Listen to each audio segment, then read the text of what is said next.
we have more picks from President-elect Donald Trump as he continues to fill out his cabinet and some of these very important posts of who will serve in a second Trump administration here. Of course, we've been following the news all day that Robert F. Kennedy Jr.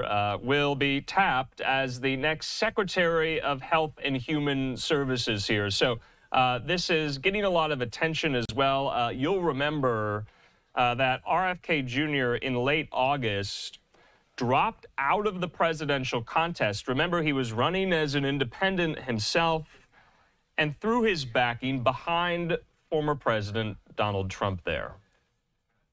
And so they have been quite close ever since. Trump saying, "I'm thrilled to announce Robert F. Kennedy Jr. as the United States Secretary of Health and Human Services." He says, "For too long, Americans have been crushed by the industrial food complex and drug companies who have engaged in deception, misinformation, and disinformation when it comes to public health. The safety and health of all Americans is the most important role of any administration. And HHS will play a big role in helping ensure that everybody will be protected from harmful chemicals, pollutants, pesticides, pharmaceutical products, and food additives that have contributed to the overwhelming health crisis in this country." Trump goes on to say Kennedy will restore these agencies to the traditions of gold standard scientific research and beacons of transparency to end the chronic disease epidemic and to make America great and healthy again. We'll be tracking all the reaction to this throughout the course of the evening. Of course, that's another major question for all of these picks. What is the likelihood that they will be confirmed by the full Senate? Or will Trump and his allies in the Senate use a method known as a recess appointment here? In the meantime, we do have more picks coming down in just the last hour. Okay, now at Veterans Affairs at the VA, Donald Trump has tapped former Georgia Republican Congressman Doug Collins. Doug Collins is a frequent guest here on Live Now from Fox. We have reaction from Collins on Twitter at the moment. Let's put this up. Collins saying, "Honored to accept Donald Trump's nomination as Secretary of Veterans Affairs. Our heroes deserve the best care and support." He says, "We'll fight tirelessly to streamline and cut regulations in the VA, root out corruption, and ensure every veteran receives the benefits they've earned. Together, we'll make the VA work for those who fought for us.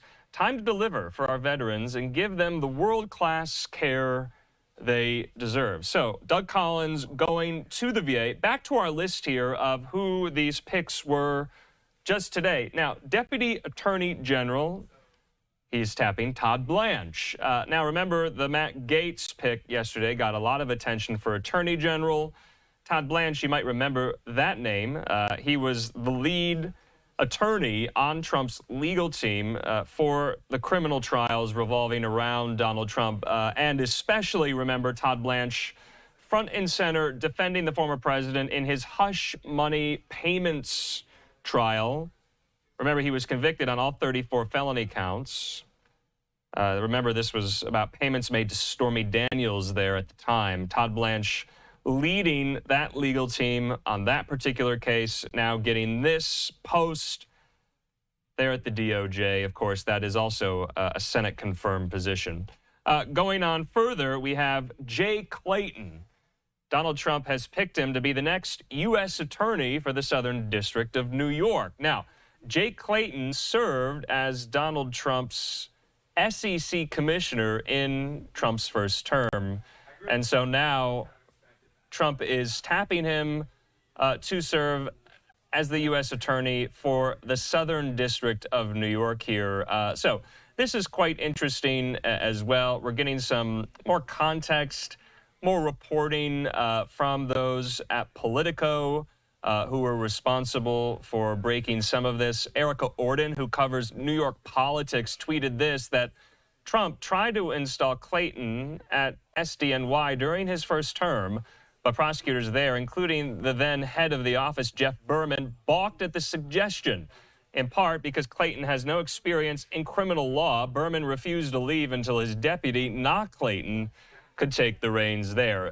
So we'll just have to wait and see on that as well. Of course, we know who serves in that role right now, U.S. Attorney Damian Williams for the Southern District of New York. And then for U.S. Solicitor General, remember the Solicitor General post, they argue cases brought by the administration before the Supreme Court, and that will go to John Sauer. Now, John Sauer was yet another one of Trump's numerous attorneys.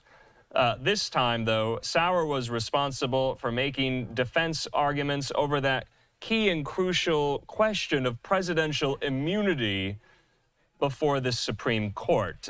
So John Sauer does have experience, obviously, arguing before the Supreme Court because he was Trump's lawyer to do it in the presidential immunity case, and now Trump has tapped him as Solicitor General. Just want to get all of these out there as well. It looks like we finally have some reaction as well, though, from RFK Jr. He has just posted this on X at the moment here. We don't have this in full so that you can see, but I can read it in full. RFK Jr. saying, "Thank you, real Donald Trump, for your leadership and courage.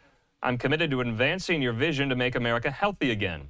He says, "We have a generational opportunity to bring together the greatest minds in science, medicine, industry, and government to put an end to the chronic disease epidemic. I look forward to working with the more than 80,000 employees at HHS to free the agencies from the smothering cloud of corporate capture so they can pursue their mission to make Americans once again the healthiest people on earth."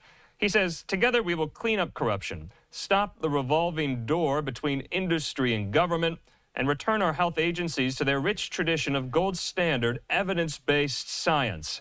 I will provide Americans with transparency and access to all the data so they can make informed choices for themselves and their families." RFK Jr. saying, "My commitment to the American people is to be an honest public servant.